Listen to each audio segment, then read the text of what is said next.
China. I mean, taking over Hong Kong. But if you see, you will see some tents and a bunch of ladies sitting around, and they have tents.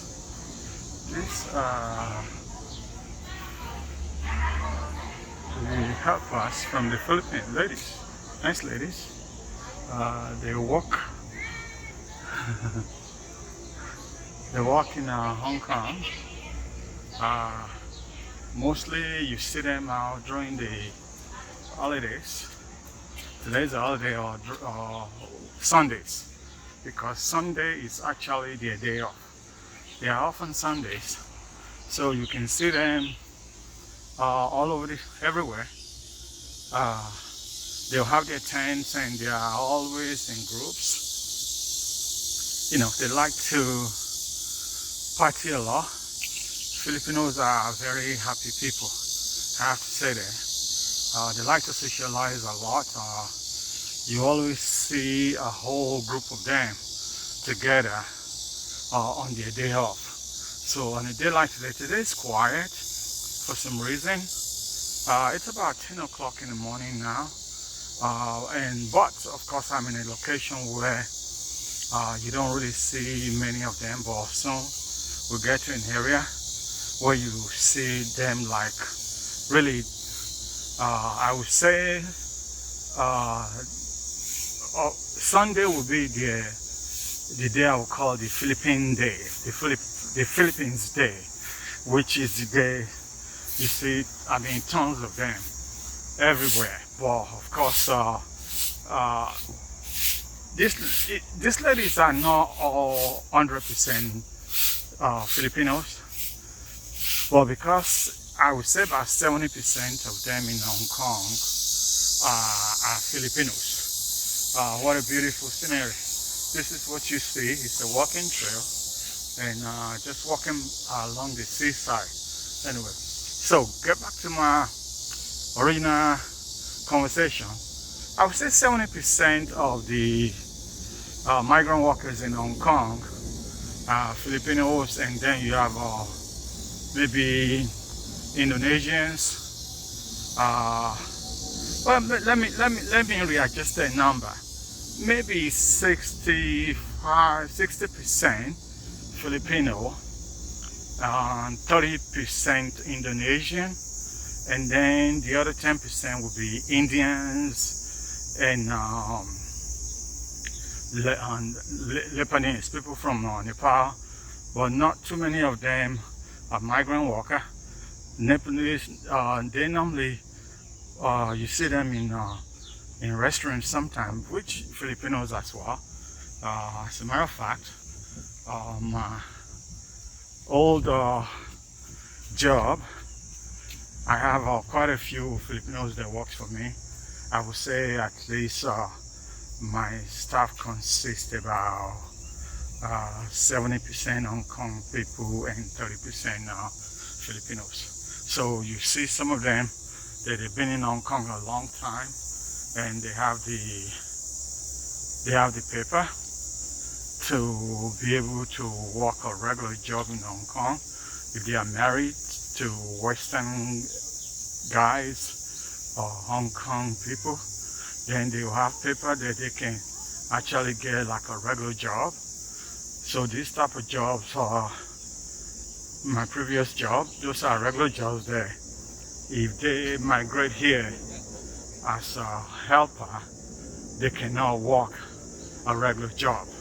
They just have to work as a helper until their visa status change to being married to a Western person or married to a Hong Kong person, and then yeah, they can basically work anywhere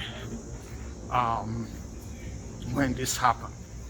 So you will see a lot of them in the restaurant sector, as working as waiters, waitresses, etc., and stuff like that.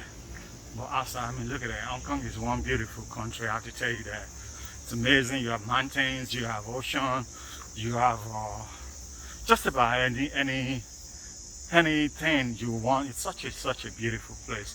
It's one of the reasons I fall in love with this place.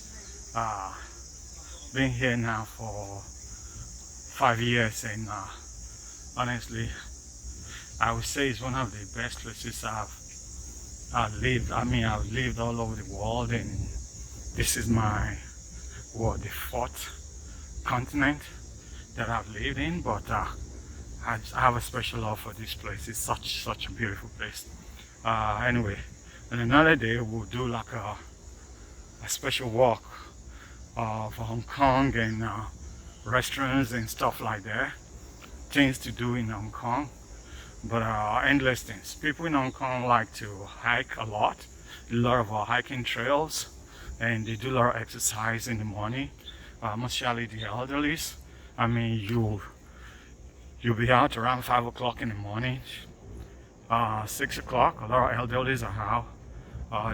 That's when they do a group exercise, playing music and doing all kind of exercise. I'm talking about people in their 70s, 80s, and 90s.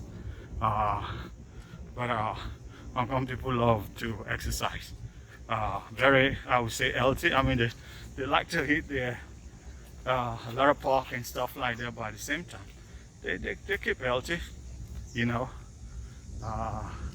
But yeah, but we're gonna get to an area where we get to see really where majority of the Filipinos, the migrant workers, they congregate. I mean, I'm talking about in thousands of them. So mostly on Sunday is the day that I would say the city belongs to them, because really you see them. It's like they are the only people you will see around, and no one else. And this part of the beauty of Hong Kong is really almost 99% high rises. We all live in high rises because there's no space. They've taken over majority of the ocean, reclaim and keep reclaiming.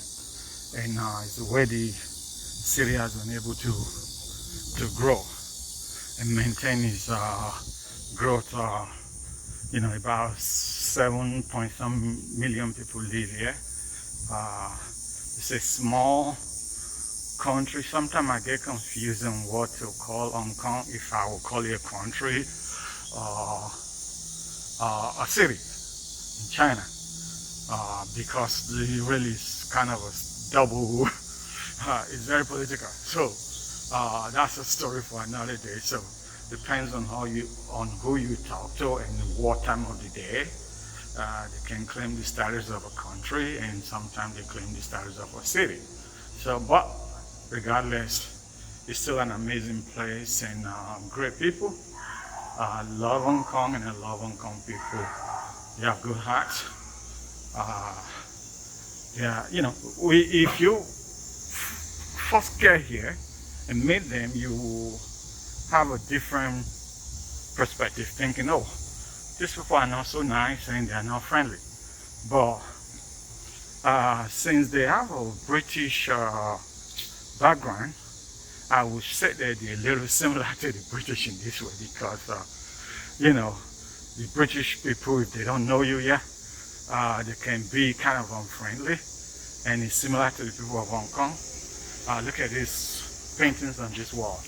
This part of how beautiful this city is. I mean, they keep the place clean, maintaining, even though this is kind of a walk trail, but so beautiful. You see all the hard work on the wall. Yeah, it's such a beautiful place, and the area where I am now is called Tung, kind of a local area, not a major, but Hong Kong is broken down into little sections like this. But this area is mostly a lot of Western people live there because it's very close to the airport, and most of the people actually works in banking or at the airport. And at the moment, the airport actually has been closed now for over 2 years, which is crazy because of the virus situation. But So on this side of the town is mostly, you see more Western people. It's mixed with local Hong Kong people and the Westerners, but more Western people lives around here. It's a kind of a diverse culture area and beautiful. But yeah, you will say I'm about to come to another open area where you will see more Filipinos, but we're gonna go to Central Hong Kong. This is where you will see thousands and thousands of them because they basically take over the whole city on Sunday. So that's why I say Sunday is the Philippines Day in Hong Kong. Yeah, not just Philippines, with all the other migrant workers, but because I would say about 65 to 70% of them is from the Philippines. So that's why I would say Philippine Day. But it's Migrants Day in Hong Kong. But today, because it's the National Day, I believe, of the holiday, the president is in the country, city rather. So it's a little more quiet. So you see, we're about to come to another park area. You see few of them. This is still like nothing, absolutely nothing. Because when they come out in packs, and I'm talking about thousands in one area, cooking, singing, dancing, the whole night. They love to party a lot. They like to socialize. They're very, very happy people, I have to say. Even regardless what situation they're going through, they're very, very happy. So I would say the Philippine people are happy people, and they can endure. So which is cool. And the crazy thing about these migrant workers, actually majority of them are college degree holders. They are not illiterates. They are degree holders. But unfortunately, in the Philippines, the salary is very low. Being an helper in Hong Kong pays 10 times the salary they would make in the Philippines as a graduate, which is crazy. So you see most of them, they would rather come here as a migrant worker, being a helper, making the salary. It's about 5 to 6,000 Hong Kong, which is now 1,000 US, about 700 to. So you can see more over here. We have more Filipinos as well, but still not many. There's a Shake Shack over there, Starbucks. This is the Tung City Gate outlet. But and here's the Chung MTR station over here. But you can see, but this is really nothing.